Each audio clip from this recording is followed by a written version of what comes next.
Well, it is with great respect that I greet both the divine being that is your true self and your personality.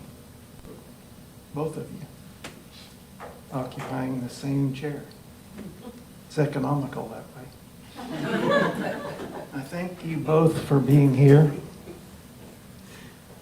And the two of you will be the subject of today's talk. If you have a logical mind, that might be a little bit confusing. But we'll talk about that later. First, I wanted to actually talk about our vision statement. I'm going to read through it, and just really short comments, and then at the end I'll tell you about my favorite part of it, and what I think about it anyway. Our Sunday gathering is designed to provide a weekly encouragement to individually manifest our highest good and purpose in our lives. That's what we do every Sunday. It's great. Inner direction is the key. I'll come back to this one.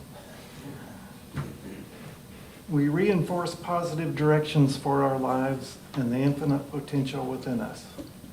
Another statement of what we do, plus a little tip of the hat to the divine self in regards to the infinite potential.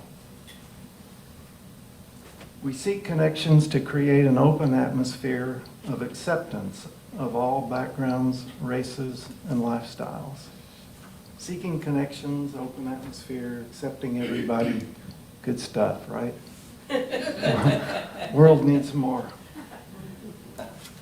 But it's telling more, it's more stuff that we do. We're just telling, this is what we do.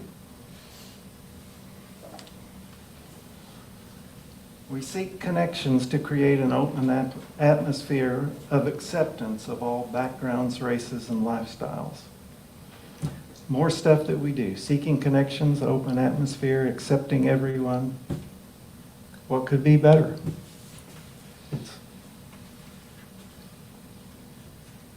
It's a great to-do list for a spiritual community.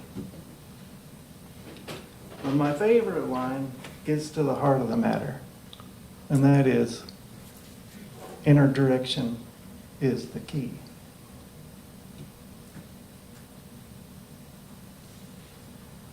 If it doesn't come from there, does it really have any authority? If it's something external. But we know when something is true.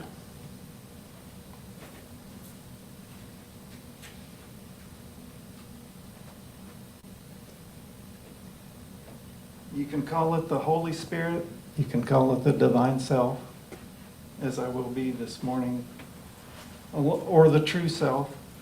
Or you can call it inner direction. It allows each of us to grow in the direction that we need. Who would know better?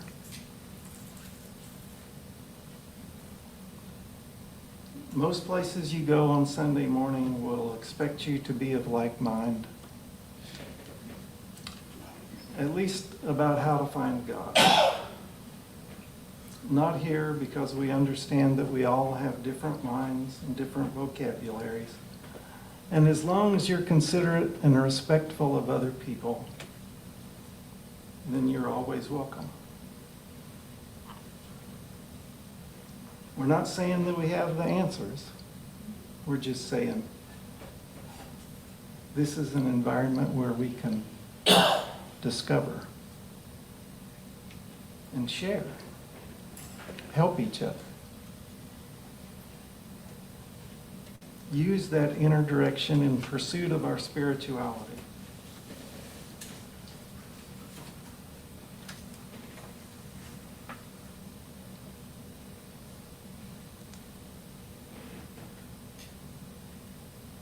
This is a quote from Swami Muktananda, who has traveled through Oklahoma here terrible with years, dates. 20 years ago? What was it, Connie? He was here in the late 70s. Late 70s for you. Late 70s. Anyway, a really... He was here a couple of times, so it was Yes, like that is 77, true. 79, something like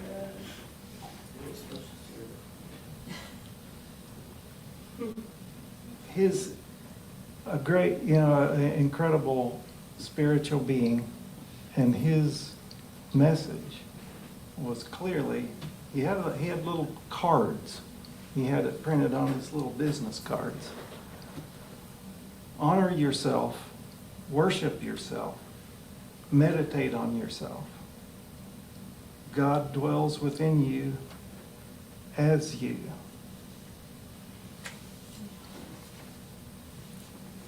And another pretty incredible person, being, Paramahansa Yogananda. He says, "You are and ever will be a perfect reflection of Spirit. You were Spirit. Now you imagine yourself to be mortal. But by meditation on your true self, and by performing God-reminding actions constantly, you can remember your forgotten spirit nature and remain in that consciousness through all futurity.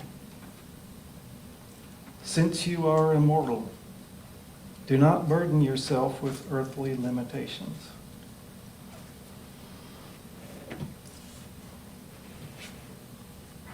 Make a little pause here so you know this is me talking again. Not that you would get it confused.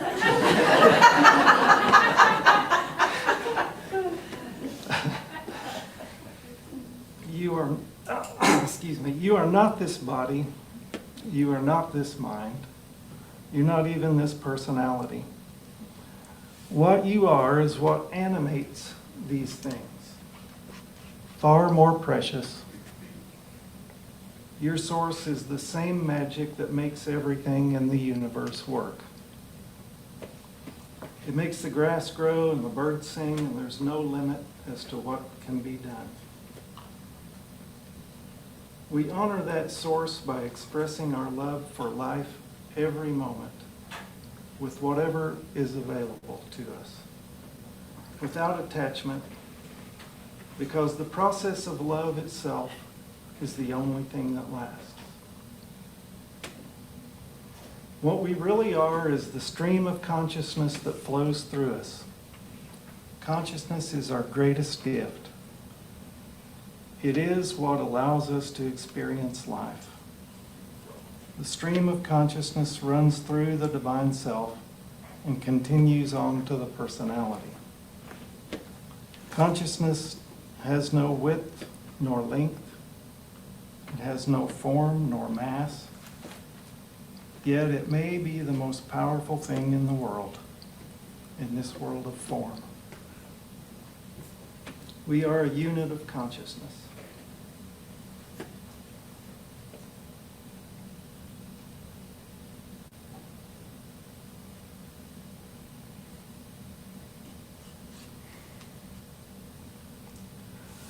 So it's a tale of two selves. The divine self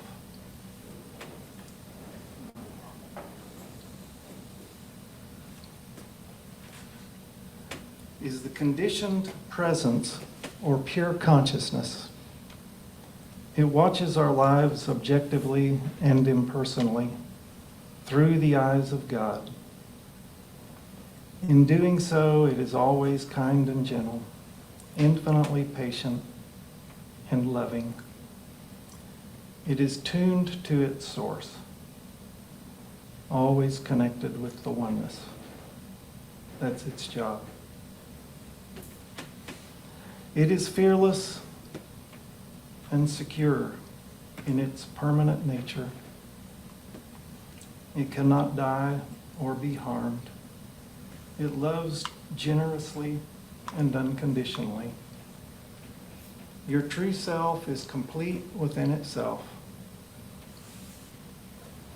And it doesn't need or want for anything except to be your friend, helping you find your way to you. And isn't that the kind of friend that God would give you?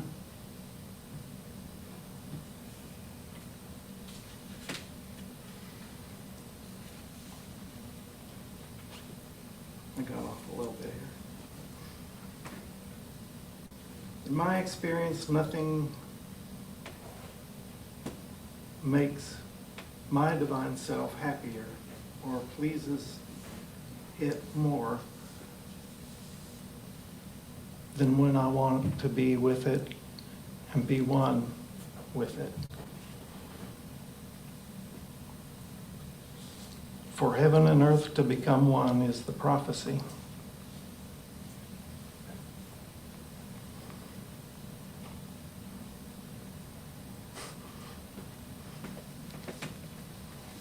The personality self, in contrast, is the conditioned thinker or the conditioned consciousness that we erroneously consider to be who we are. It's not that we're not that, it's just that that's not all that we are. It has likes and dislikes, it has pleasures and pains according to that conditioning.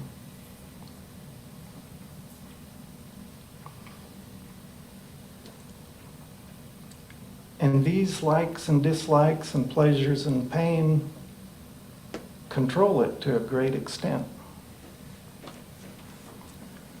The personality self is a defense mechanism, and it's tuned to the environment, physical world. And its priority is survival. It has control of the physical body, including the brain. Over the years, through evolution, we've developed a pretty impressive brain and nervous system that is programmed to constantly scan for potential danger. It's always on the lookout.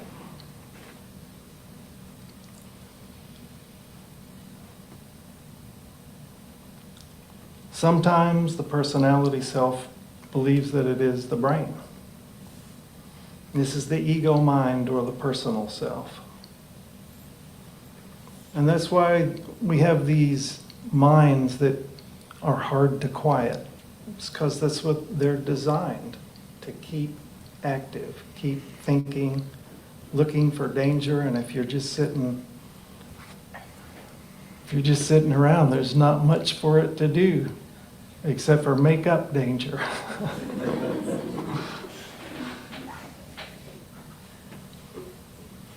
It's set up to run continuously. Now, the ego mind has to have control of the body in order to protect it. You know, it wouldn't do any good to have that fight or flight response if the divine self was controlling the body and it was just out connecting with God. So evolution has created a division between those consciousnesses. So they're two separate consciousnesses that are within us. And one of them is kind of our protector in the physical plane, and the other maintains our connection with our true self. Although you can completely forget about your true self when we get too involved in the physical world. Both of these things, one more thing here. The true self and the personal mind have to come together for the personal mind to experience the divine. Both of these are made of the same stuff. It's just consciousness. They just have a different perspective. And the other big difference is that the personality consciousness is attached to the body and the brain, and it identifies with that. Its job as a consciousness is really to think that that's all there is, and we better take care of it.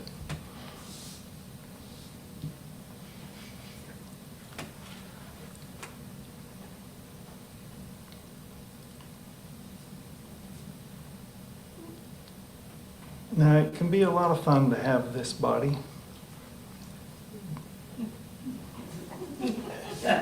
Because of this identification, the personality faces death, has many fears, and is prone to being insecure. This is why the stability of the divine self is so beneficial to the personality. Here in this world of form is kind of where the rubber meets the road, you might say. It gets pretty tough sometimes. But we wouldn't be sent here without what we need. So we have this other connection.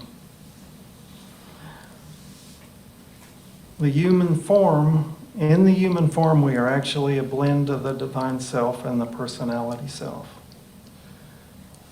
The conditioned thinking of the personality creates something like an echo chamber, and we get stuck in certain patterns of behavior. Does that make sense? It's like you keep doing the same things because that's the way you've always done it, and every once in a while you get kicked around enough to where you decide, well, I'm not going to do that anymore. But most of the time, we've learned how to kind of make it work, so we just kind of stick with it. But spending the time with the divine self in the quiet can allow us to see the thought patterns of the personality.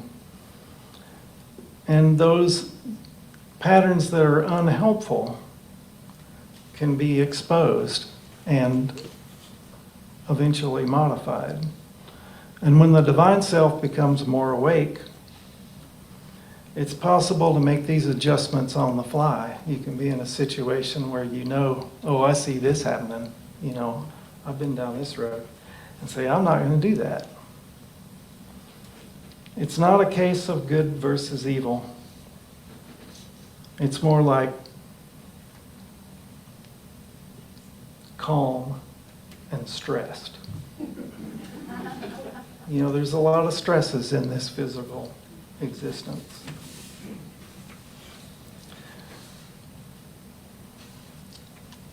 The divine self can, when invited, teach the personality to reduce the stress. And this will happen naturally as the personality begins to open itself to the divine. Just by, I don't know, is osmosis the right word? I mean, it's just just a matter of togetherness makes a lot of difference. So how are we doing on time here? Okay, good. I might come back to this if there's time, but I want to go on down here and say, sometimes in times of distress, we get into an agitated or unbalanced state of mind. Our thinking becomes distorted. The nervous system becomes frayed, and we can be pretty hard on ourselves and others. And that's the time we need it the most, but that's also the time that it's difficult to connect to the divine. And that's why, and that's a normal thing, but doing the inner work to establish that relationship before we get into those states makes it easier to weather the storm.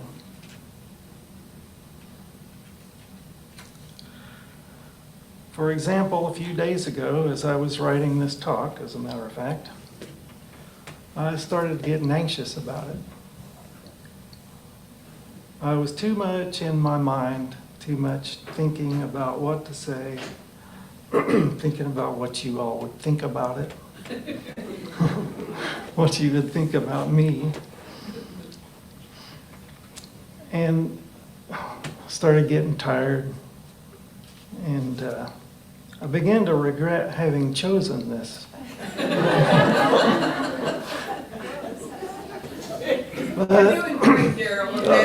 Thank you. I really appreciate that. But as I went to bed, I just gave up those thoughts and feelings, trusting that I would be shown what to do. Because I do that every day in meditation. Whatever is bothering me, I can't meditate on that. I don't want to meditate on that, so I do it every day. I gave up those thoughts and feelings, and the next morning I woke up with this, it was still kind of on my mind. I've got to finish this talk. But I woke up with this feeling, a deep knowing that my life and my loves have all been growing deeper ever since I started this journey. It's truly how I've felt ever since I began devoting my life to my divine self. And then I started remembering all these things that had been happening over the, several weeks. I remembered all the little ideas that I would get that I would say, wow, that's pretty neat. And it's like it wasn't out of my mind. It wasn't from my mind or my normal thinking. And they were helpful, fun, creative ideas, and weren't things I would have normally thought about. And they made me feel like I was connected to something greater.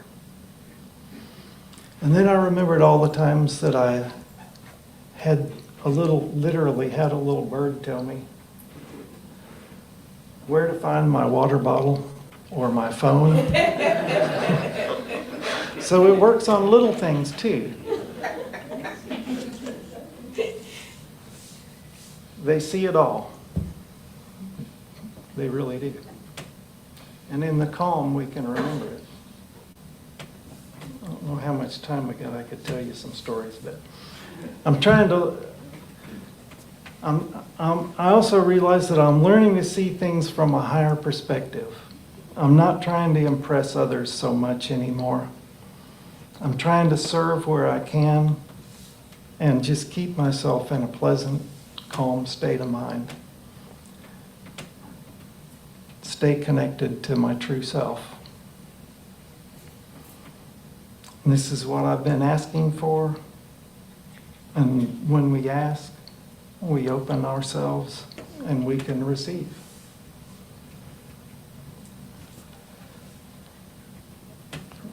Somebody said something funny about like that. I can't remember what that was. Somebody said, I wish I could remember that. I'm sorry. It'll come to you later. Yeah, man. Yeah. While I'm driving home. I'm being presented with new opportunities to just do the things that I love. And that has been very satisfying, and it's been a marked change. And I just started thinking, well, maybe that's happened. Maybe that's what happens when you begin to blend with your divine self. And all these things came back to me within just a few minutes of having that deep knowing. And so I thought, hey, I can use these in my talk. And so I did. And a few more have come to me since then. And one is that I feel more myself than I have for a very long time. And that feels pretty good. I'm getting help and encouragement from every direction, like you guys. And Connie saying, and this is from people and things in ways I wouldn't have ever expected. And it just kind of makes sense, you know, our divine selves, we're all connected. Your divine self is really a connected being. And you all know this, you know, it just starts happening. It seems the closer and more harmonious I get with my divine, the closer and more harmonious I am with everyone and everything in my life.